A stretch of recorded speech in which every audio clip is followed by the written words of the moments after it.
69% of Americans said they needed more emotional support last year than they received. And that number went up from last year and the year before. We are surrounded by more people than any other generation in history, and we have never felt more alone.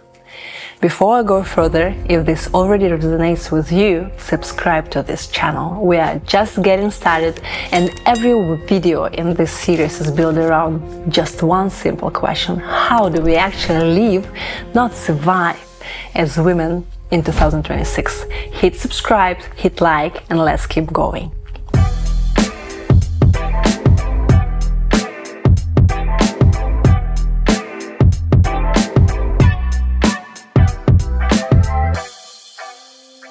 For decades, every model of stress response was built on male data. Male bodies, male lab animals. Nobody studied how women responded to stress. So the model we all inherited is the one that says, handle it alone, stay strong, don't need anyone else. It has never been ours. More than 80% of early stress studies used exactly male subjects. The female nervous system was simply left out of the equation.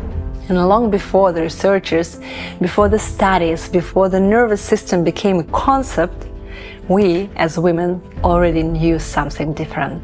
Since we were sitting by the fire, cooking soup together, we never survived alone. Women gave birth together, buried together, raised children together, got sick together, grew old together. The village was not a metaphor. It was a biological requirement. Without it, a woman's chances of survival were much lower. And then, somewhere along the way, we were taught that the right thing, that the strong thing, was to handle it yourself, to handle everything yourself. And the more you can carry on your own, the better person you are. A strong woman doesn't ask for help. We believed it. We became strong, we stopped asking, almost stopped commuting, and here we are in 2026 with careers and children and mortgages or our own companies, and with a level of chronic exhaustion that no amount of sleep can fix.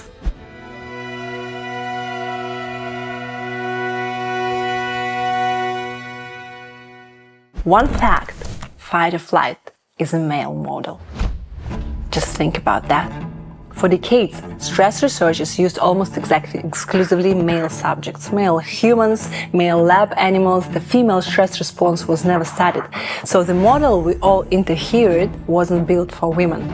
Only in 2000, Shelley Taylor at University of California, Los Angeles published the research that named what we already knew intuitively.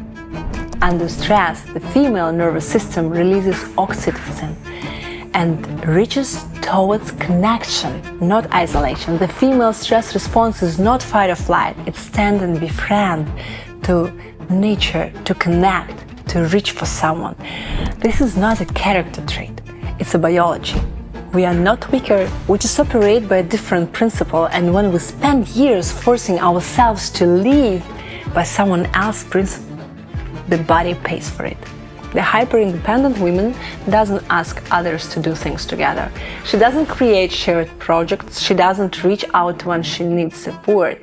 She has quietly unlearned the value and the very little thing that her nervous system was designed for. Fact number 2, we burn out at 1.5 times rate higher than men. Among women in leadership, 29% report frequent burnout. Among men in leadership, just 19%. McKinsey Women in the Workplace 2025, 6 in 10 senior women managers report frequent burnout. But zoom out even further, research shows women are twice as likely to burn out as men overall, not just in leadership roles. Women are twice as likely to burn out as men. We give more.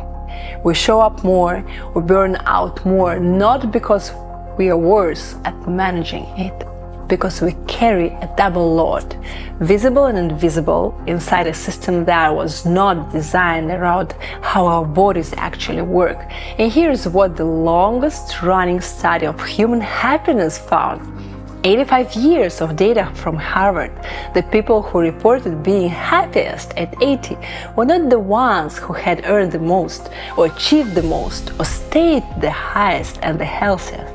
They were the ones with the most close and warm relationship.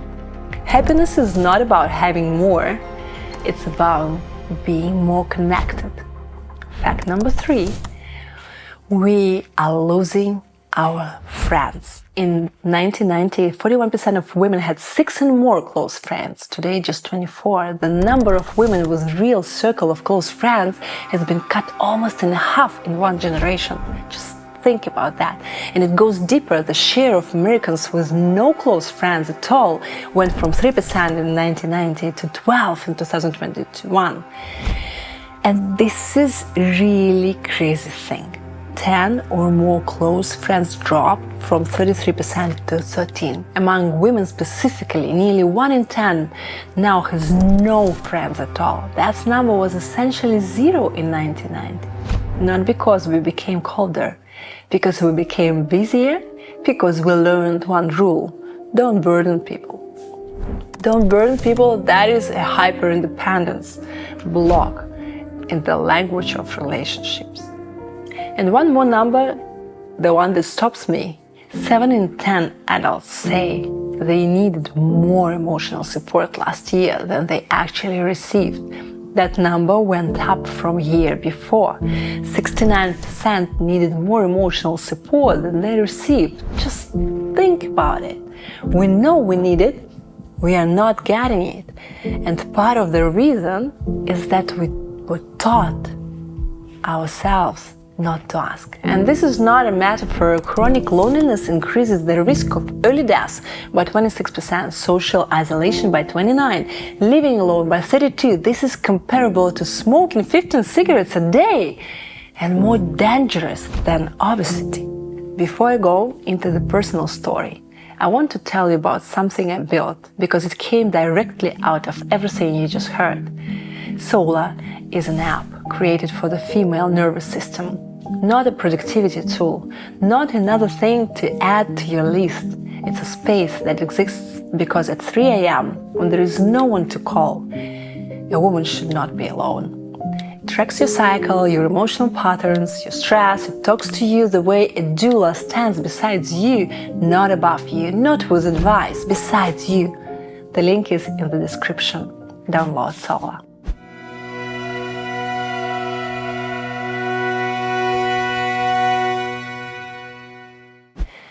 I remember one moment, Miami.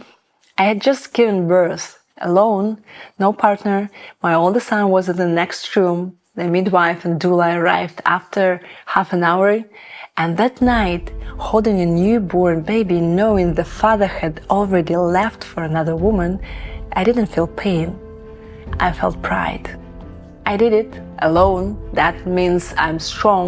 And only later, much later, I understood that what I was calling strength was actually something else. It was the ability to switch off the need for other people, a skill I had trained for years because it felt safer that way. Nobody taught me that the system I grew up in and walked in, built a business in, it rewarded exactly this: not connection, not vulnerability, not asking for help, not building things together, not letting other people in when I needed them most, not asking for help in rewarded autonomy. And I became very, very, very good at managing alone until my body started telling me something was wrong. If what you are hearing resonates and you want to hear more of this, not as a lecture but as a letter, I write it every week, about a female body, about the invisible labor, about what actually helps without adding one more thing to do. Subscribe. The link is in the description.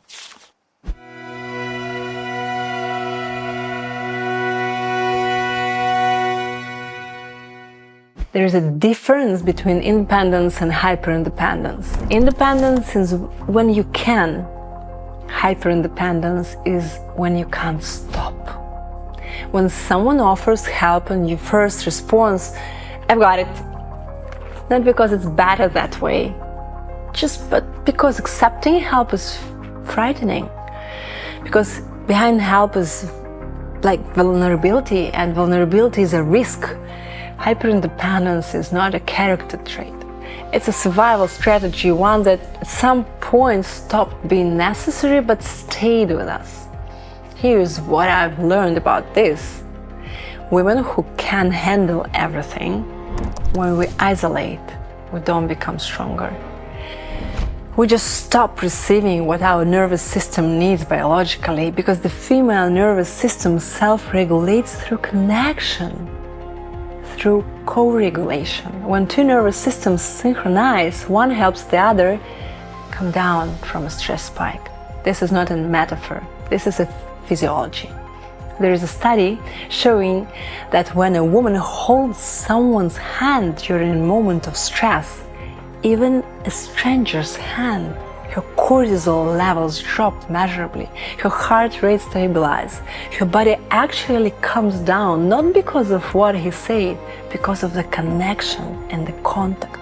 Connection is not comfort, it's a physiological event, which means when they refuse connection in the name of self-sufficiency, we are not choosing strength, we're choosing chronic tension. Strong, independent women, a feminist achievement, or the emotional price of surviving inside of a system designed for someone else. Both things can be true at the same time. We are rightfully proud of managing. We don't need to give that up. But it's worth asking, what if handling it alone is not the summit, but the starting line? What if the next step is learning to receive help and connection? There's one thing I started doing, not because someone told me, because I understood I needed it physically.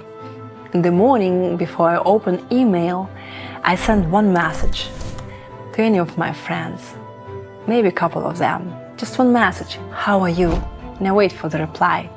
This is the smallest act I know that brings the village back. Not a big gesture, not a retreat or a ceremony, just 2 words sent before the day takes over, before the inbox opens, before you become the person who handles everything. Watch what happens to your body when the first reply comes back, not in your head, in your body, and when you are asked by someone of your friends, how are you in the morning? I didn't invent this. This is what we were made for. The village is not that. It's just waiting for us to stop being afraid to ask for it, or at least to ask, how are you? And this conversation matters to you, subscribe to this channel. New episodes every week, each one built around one honest question about how we actually live as women more happier and healthier and more joyful. And come find me on Instagram and LinkedIn. I'm Natallia Miranchuk on Boss. I write there too between episodes. Links in the description. See you in the next one.